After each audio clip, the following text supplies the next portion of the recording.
São caminhos misteriosos estes que nos conduzem à autopercepção. Completamente misteriosos.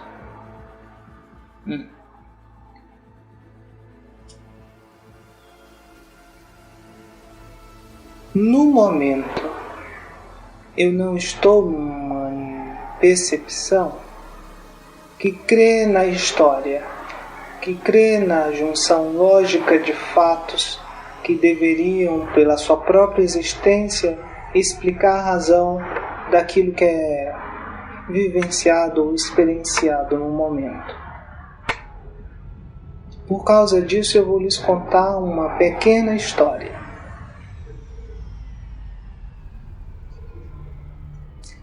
No nível do imperceptível, no nível da pura consciência, no nível da pura autopercepção,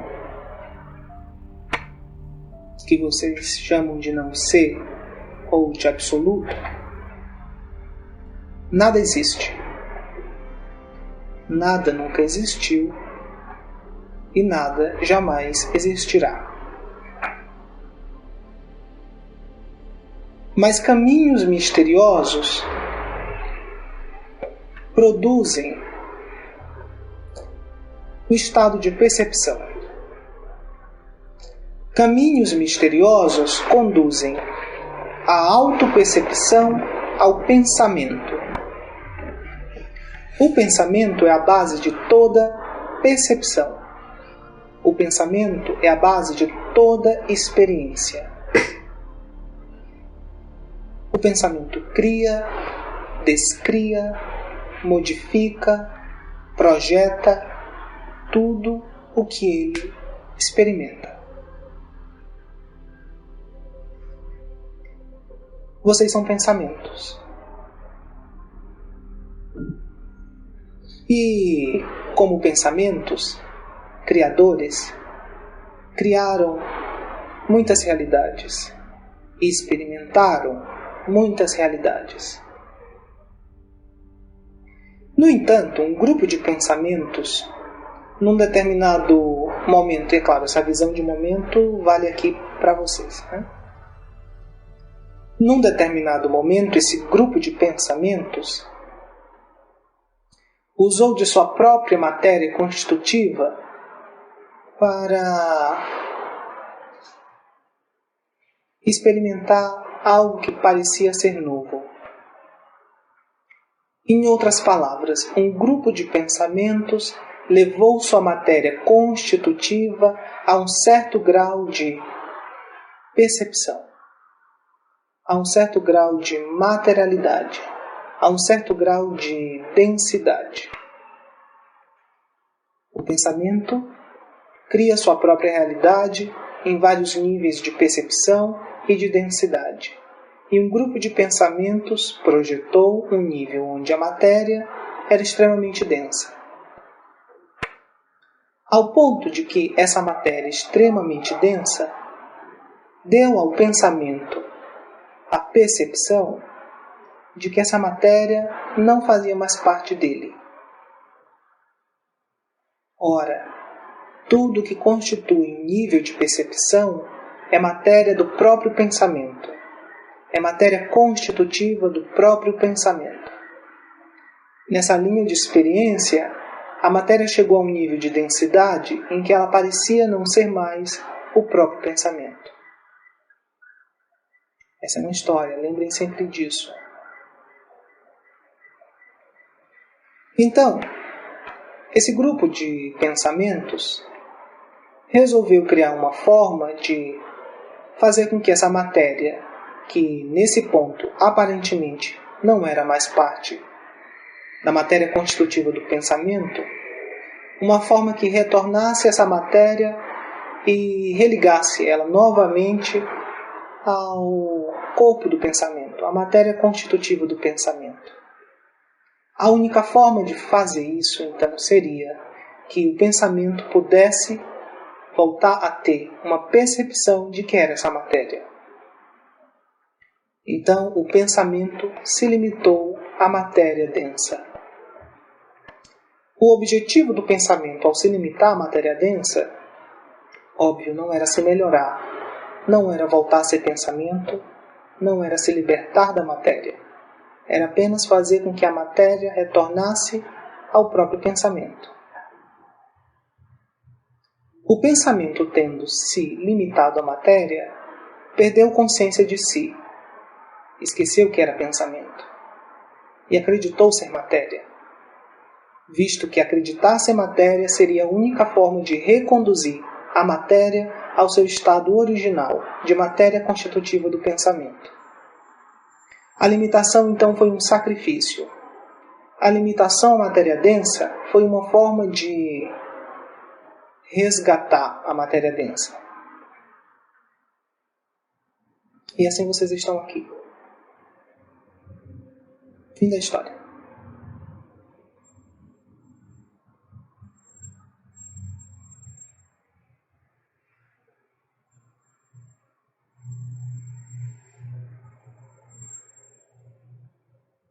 Nessas poucas palavras, vocês resumiram a história de todas as religiões humanas, a história de todas as visões humanas, descoloridas de todos os conceitos de positivo e negativo que estão impregnadas nessas visões humanas.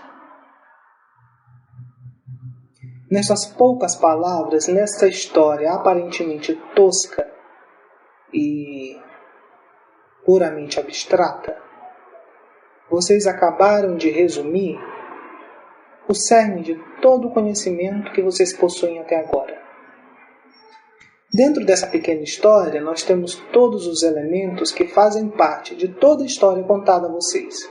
De toda a história que tinha por objetivo trazer a vocês algum senso de sentido. Uma resposta para a pergunta: o que eu sou e por que eu estou aqui? Mas palavras como pensamento, percepção, projeção e matéria foram usadas com vários sentidos, foram usadas em vários níveis da própria percepção e foram usadas com as mais diferentes interpretações. Todas elas impregnadas dos mesmos conceitos que estão inerentes à matéria densa aparentemente separada da matéria constitutiva do pensamento. Uma matéria que acredita estar separada de outra matéria perceberá a outra matéria e qualificará a outra matéria. O estado de qualificação daquilo que é percebido, prestem atenção, não a percepção, mas a qualificação do que é percebido é próprio da matéria separada e não pertence à esfera de existência do próprio pensamento. Pois o pensamento é a matéria de tudo que existe. O pensamento não qualifica a própria matéria. No entanto, a matéria separada, sim, qualifica. Pois para qualificar é preciso estar separado. Para qualificar é preciso impor uma distância. Mas a única forma de fazer com que a matéria densa retornasse, e densa é uma palavra que eu estou usando momentaneamente, apenas para situar vocês basicamente nessa visão que está sendo trazida. A única forma de o pensamento resgatar ou fazer com que a matéria densa retornasse ao seu estado original de matéria constitutiva do pensamento era dando algum sentido de existência à própria matéria. Dessa forma, o pensamento se identifica à matéria que se crê separada e através desse processo, através do pensamento, descobrindo a si mesmo como pensamento, ele leva a matéria densa e separada ao seu estado original, de matéria constitutiva do pensamento, e, portanto, matéria unificada a todo o pensamento, a toda a matéria. E vocês perguntam o que eu sou. E vocês perguntam por que eu estou aqui. Eles respondem porque vocês pecaram. Eles respondem porque vocês precisam evoluir. Eles respondem porque vocês devem voltar a Deus. porque vocês devem voltar ao espírito. Bom, isso não tem nada de ruim. O problema é quando lhes dizem, para retornar a Deus e para retornar ao espírito, é preciso purificar a matéria. É preciso tornar a matéria sã. É preciso tornar a matéria boa. Até aí também não tem nenhum problema. O problema vem em seguida, quando lhes respondem como fazer isso. E como é que uma matéria separada pode apresentar a outra matéria separada a forma de se reunificar? Se a matéria separada não sabe o que é unificação. O estado separado não pode produzir unidade. E o estado separado não pode levar unidade a nada exterior a si mesmo. Uma unidade separada pode apenas se reconectar. Uma unidade separada pode apenas, ela mesma, se reunificar. Nesse processo de reunificação de uma única unidade separada, o conjunto das unidades separadas são automaticamente reunificadas. Porque a separação só existe no nível da matéria densa, e não no nível da matéria constitutiva do pensamento. De novo, voltando à problemática do como fazer a reunificação. É que eles fizeram acreditar, ou vocês se fizeram acreditar, que era necessário reunificar as outras matérias. Que era necessário reunificar os outros componentes dessa experiência. E só reunificando os outros componentes dessa experiência, vocês se reunificariam. Logicamente, o processo é bem inverso. É unicamente quando vocês se reconectam, quando vocês se reunificam, vocês enquanto unidades separadas, é que vocês podem permitir ao conjunto das unidades separadas se reunificar também. Bom, aí já não faz sentido todo o fazer pré-estabelecido. Aí já não faz sentido toda a culpa, todo o medo, todo o desejo, toda a falta, alimentadas e mantidas. Todas com base na culpa de vocês terem caído, no medo de não conseguirem voltar, no desejo de querer voltar, e na falta, que é elemento essencial da experiência da matéria separada. Vejam, é uma historinha muito curta, é uma historinha aparentemente ilógica, mas que, na sua simplicidade, resume o conjunto das filosofias humanas, desde as mais densas, desde as mais alegóricas, desde as mais primitivas, como podem ser consideradas, até as mais sofisticadas, até as mais bem desenvolvidas, lógicas.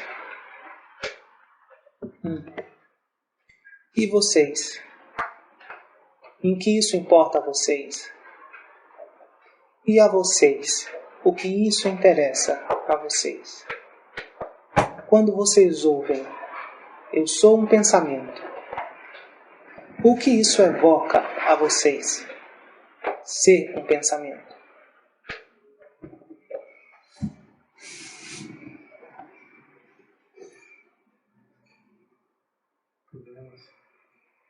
Problemas. Por que isso evoca problemas a vocês? Complexo, talvez. Desgaste, tudo isso.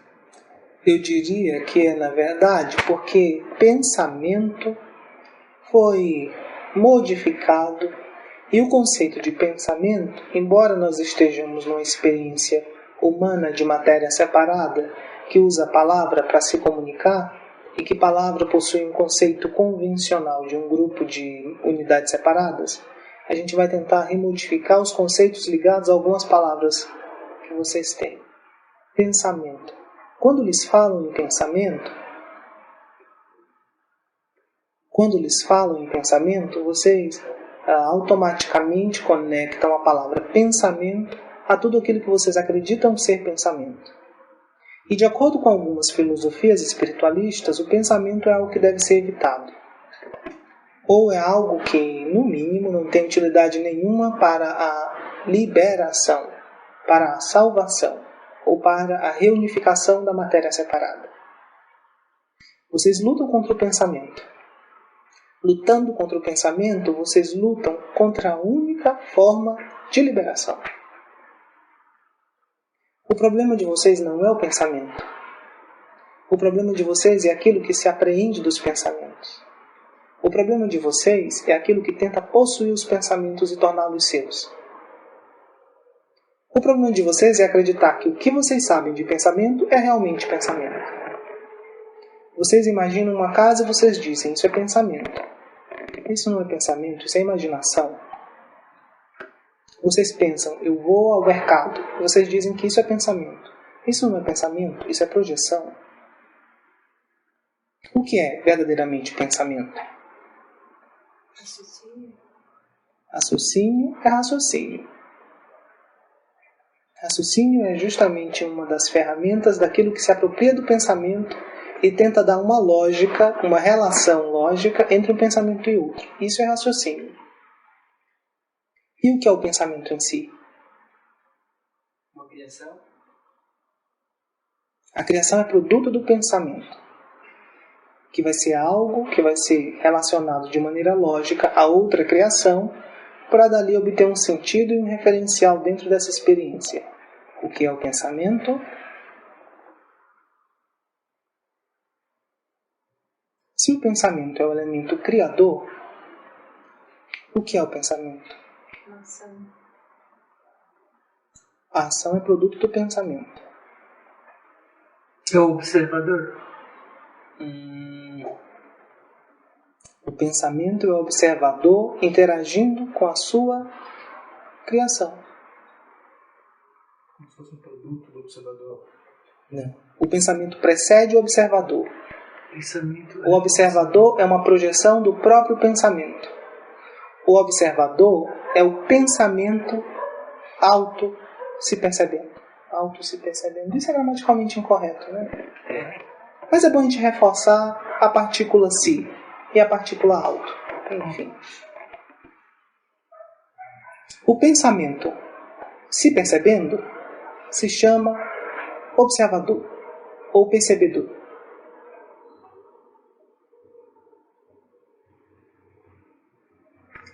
Quando então o pensamento... a gente usa errado, é isso? Não esqueçam tudo.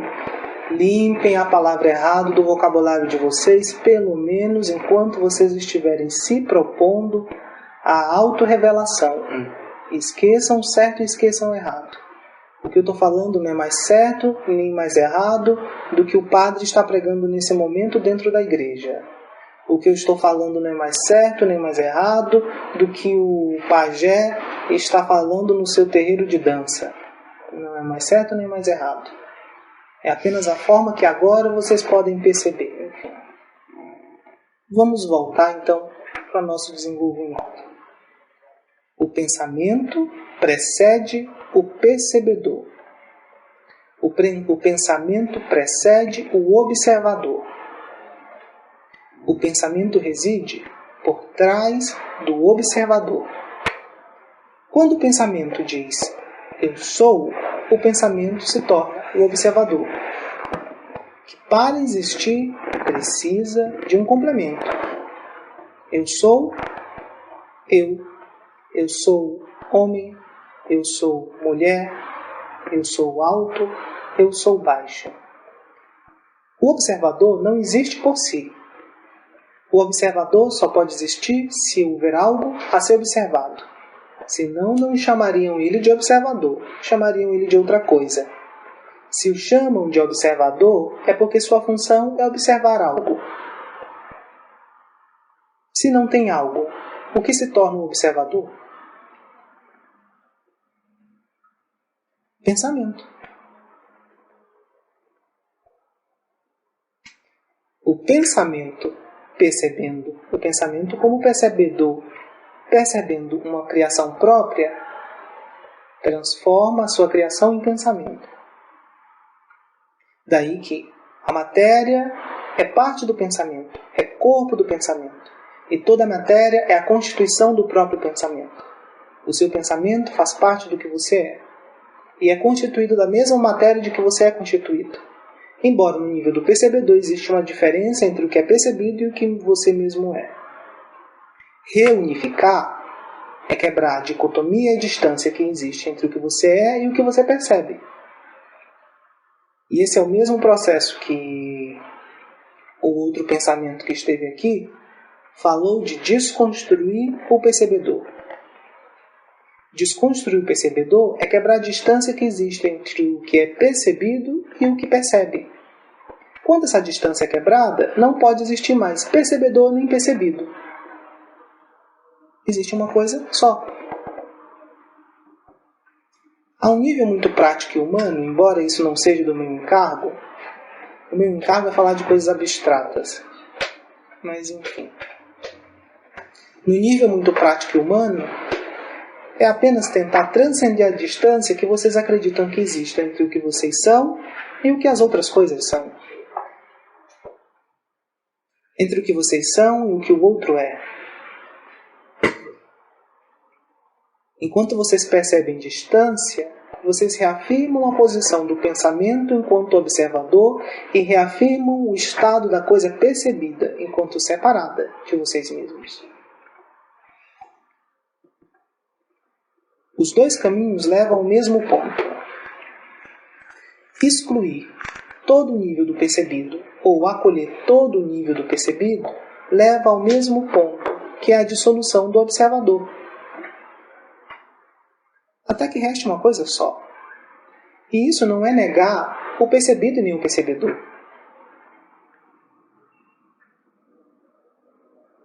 É ir além do limite imposto pelo percebido e pelo percebedor. Isso não implica em negar a vida. Ao contrário, enquanto você nega, você coloca uma distância. Você continua mantendo você e a vida. Transcenda a distância que existe entre você e a vida. Aceite tudo ou não aceite nada. Isso vai levar ao mesmo ponto. Desde que vocês não manipulem tudo e nada, de acordo com as preferências pessoais do percebedor que vocês acreditam ser. Se vocês vão aceitar tudo, vocês vão aceitar tudo. Tudo que é bom ou que é mal, do ponto de vista do percebedor, que agora vocês são. Se vocês vão recusar tudo, ou não vão aceitar nada, é nada. Seja bom ou seja mal, do ponto de vista do percebedor. Apenas dessa forma vocês transcendem a distância que existe entre vocês e a realidade que vocês experimentam.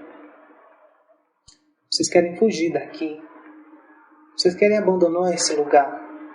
Enquanto vocês não se tornarem aqui, vocês vão continuar existindo, e o aqui também. É tão ilógico quanto pensar que o fato de vocês se mudarem para o outro lado do planeta fará com que esse lado desapareça. Ele vai continuar existindo e vai continuar afetando vocês direta ou indiretamente.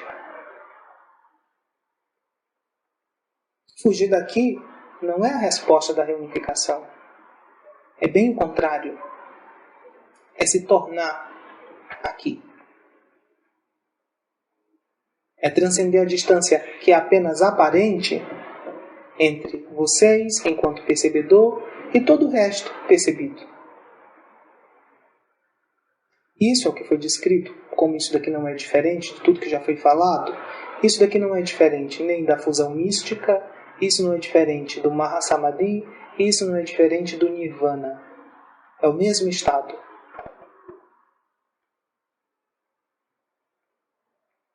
Dentro da história cultural humana, como em qualquer projeção do pensamento, não se pode fugir de certos elementos básicos. Não se pode fugir da verdade. A verdade é onipresente. E a verdade está aqui também. No entanto, essa verdade pode ser alterada, pode ser modificada, pode ser manipulada, mas jamais destruída.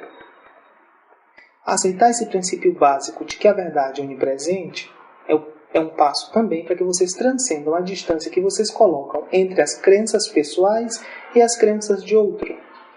Ao achar que suas crenças pessoais são mais verdadeiras do que as crenças dos outros.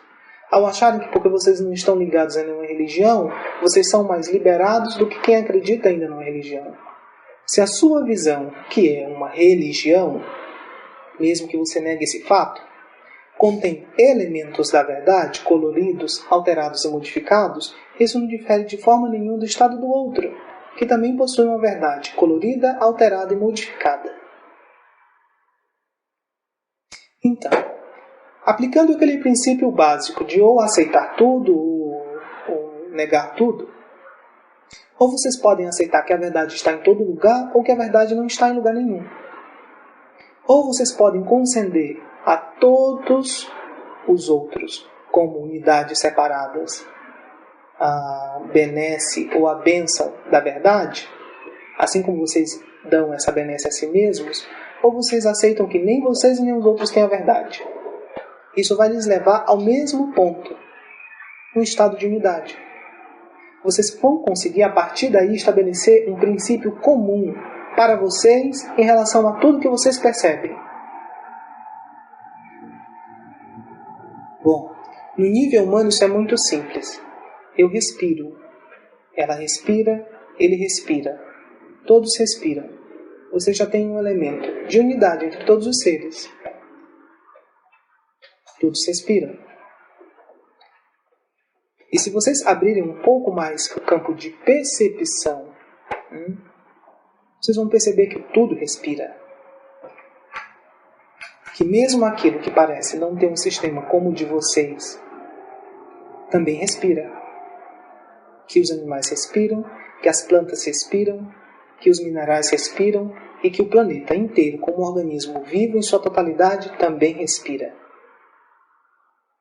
A respiração é um princípio universal. E vocês podem expandir o princípio da respiração para tudo que vocês percebem. E assim, estabelecer uma ponte de ligação entre o que vocês são e tudo aquilo que vocês percebem. Tudo respira. Que diferença existe entre eu e o outro? Podem existir milhões de diferenças, mas existe uma semelhança, uma igualdade. Um fator essencial. Tudo respira. A partir daí, aceitando um desses princípios de ligação com tudo que é percebido, vocês vão começar a estabelecer relações de ligação em todas as outras esferas. E passo a passo vocês quebram a distância que vocês percebem entre o que vocês são e o que vocês percebem. Estabelecendo essa ponte de conexão, vocês transcendem o percebedor e não percebem o pensamento, se tornam o pensamento, definindo o pensamento como a base de tudo que é projetado, como a base de tudo que é criado. Pensamento criador. Vamos adicionar essa outra palavra para diferir do conceito básico de pensamento que vocês têm, que é pura imaginação. Percebem? Vocês têm alguma questão em relação a isso?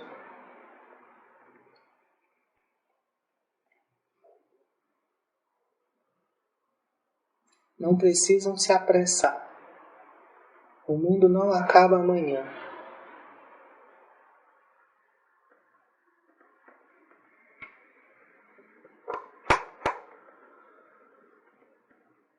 Então o pensamento criador é a base do todo. Sim. É ele que está em tudo. Sim, ele é tudo. Ele não está. Ele que une tudo. Ele é tudo. Unir só faz sentido para o percebedor que está separado, que percebe uma separação e, portanto, pode definir um estado de não separação. Para o pensamento isso não existe. O pensamento é tudo. É isso que a gente chamava de Deus. Algumas vezes. Embora o que vocês realmente acreditassem como Deus não fosse esse pensamento que é tudo. E sim mais um elemento separado desse pensamento.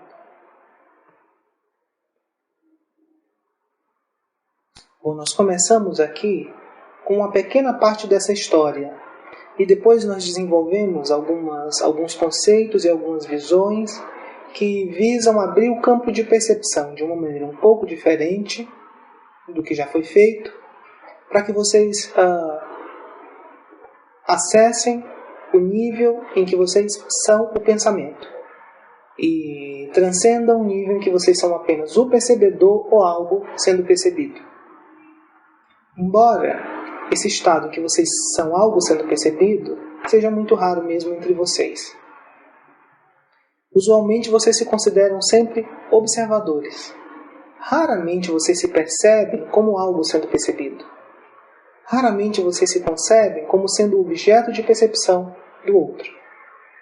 Raramente vocês se concebem como sendo um produto da imaginação do outro, embora seja muito fácil para vocês imaginarem que o outro é um produto da sua imaginação. Mas isso é natural do estado do percebedor que precisa reafirmar sua existência enquanto percebedor. Bom, nós começamos hoje uma trajetória por um caminho já muito batido e que não difere essencialmente do outro caminho, porque não tem outro caminho. Existe um só caminho e formas diferentes de trilhá-lo. Nós vamos tentar até um certo ponto manter uma equanimidade entre uma forma de trilhar o caminho e essa outra forma que está sendo apresentada a vocês. Este pensamento então vai estar mais presente com vocês com mais frequência. E assim que uma certa relação, uma ponte de unidade se estabelecer entre nós, porque nesse momento eu sou algo percebido, um elemento estranho. E vocês ainda não têm familiaridade com esse algo percebido. Mas a partir do momento que essa familiaridade for se estabelecendo, o nosso trabalho vai ser facilitado. Assim vocês não vão me ver como um elemento ofensivo, violento ou perigoso do qual vocês devem se proteger, se fechando. Naturalmente essa abertura vai acontecendo e o nosso trabalho vai ser enriquecido.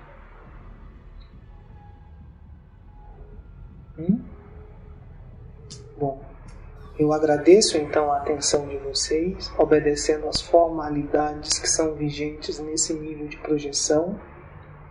E não esqueçam como desconstruir o percebedor ou o observador.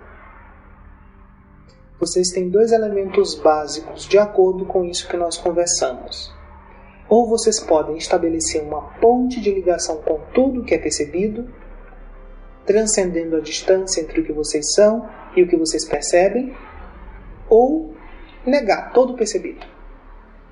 Ou vocês podem conceder a verdade a tudo, ou vocês podem retirar a verdade de tudo. Isso vai lhes levar ao mesmo ponto. Para alguns vai ser mais fácil conceder a verdade a tudo, para outros vai ser mais fácil negar a verdade a tudo. Inclusive a si mesmos. Tudo é tudo. Tudo inclui o percebedor que vocês são. De novo, não vamos colorir, ou pelo menos vamos evitar. Vai ser impossível não colorir, mas vamos evitar colorir esse espaço que se cria a cada vez que nós nos encontrarmos, a cada vez que eu entrar no campo de percepção de vocês. Vamos tentar não colorir isso tão fortemente com aquilo que faz parte dos princípios básicos de funcionamento dessa matéria separada. Bom, mais na frente, talvez, nós possamos ter a oportunidade de desenvolver esse tempo que vocês vivem.